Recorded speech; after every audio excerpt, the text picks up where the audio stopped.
गोटे सुस्थ परिवार गठन करिबारे जने गृहिणी हिसाब से तांको अवदान आज एठी जो वक्ता से करिया पई चेष्टा करते आम तांकरी प्रेरणा रे सब आगो को आसीचु 2 वर्ष रे से गले कोनोसी आखी कान कि दांत कोनोसी रोग तांकर नथिला कि माने जुलसा आमर माँ सदृश एवं गोटे सुस्थ परिवार गठन करिबारे जने गृहिणी हिसाब से तांको अवदान आज एठी जो वक्ता माने वक्तृता देइचंदी समस्ते ताको आलोचना करचंदी एवं शतायु मनीष से 103 वर्ष बयस रे से स्वर्ग जाइचंदी 100 वर्ष अतिक्रम जो माने करंती समस्त गोटे आमर पुराण रे अछि से माने सीधा सड़क भगवान आश्रित हो जाती भगवान पाखु चली जाते तेणु सी तांको परिवार को आसीचंती एवं परिवार रे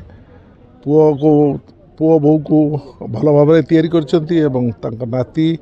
तांको नातुड़ी बो तांकर पिला मानकु एक सुस्थ परंपरा भितर एक सुंदर परिवार तैयारी करचंती जोथि आम शालनिया पंचायत केवल नुहे शालनिया अंचल हाटेडी ब्लॉक रु बहु लोक आज तांकर एकादश तिथि रे जोग देइचंती से माँ भली एवं आज दिन में टे विलम्ब पहुँचली किंतु तांकर आशीर्वाद कामना करछि भगवान को पाखरे प्रार्थना करुछि जे तांकर आत्मार निश्चित तो सद्गति हम हाटोडी ब्लॉक रो सालनिया पंचायत विष्णुपुर ग्रामर स्वर्गता जेजमा जुलसा एकादश क्रिया रे आज मु आसीथिली एकादश क्रिया रे मु महाप्रभु जगन्नाथ को निकट रे प्रार्थना करी से भली जड़े सरल व्यक्तित्व एवं धर्मापरायण महिला थिले एवं आपण भावंतु 1923 मसीह से जन्मग्रहण करते 2026 रे से शेष निश्वास त्याग कले माने 103 वर्ष से आज्ञा ये संसार को भोग कर छुट्टी एवं अनी भाई जे अनिरुद्ध शाह से बहुत बढ़िया लोक ये अंचल समस्त जानी जड़े भल समाजसेवी से शालनिया अनेक अवदान रही सब बेले किसी ना किसी डेवलपमेंट कम से करने चेष्टा करते आम तांकरी प्रेरणा रे सब आगो को आसीचु माँ जड़े बहुत ज्ञानी से समय से सप्तम पास करथिले बहुत पुण्यवान बहुत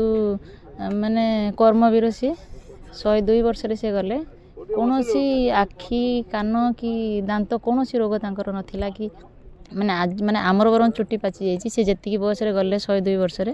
तांकर कोनोसी प्रकार गोटे रोग नथिला आम पाखरे आम देखिनु कि डाक्तरखाना से केबे जाइना ज्वर टिके तांको हेइनी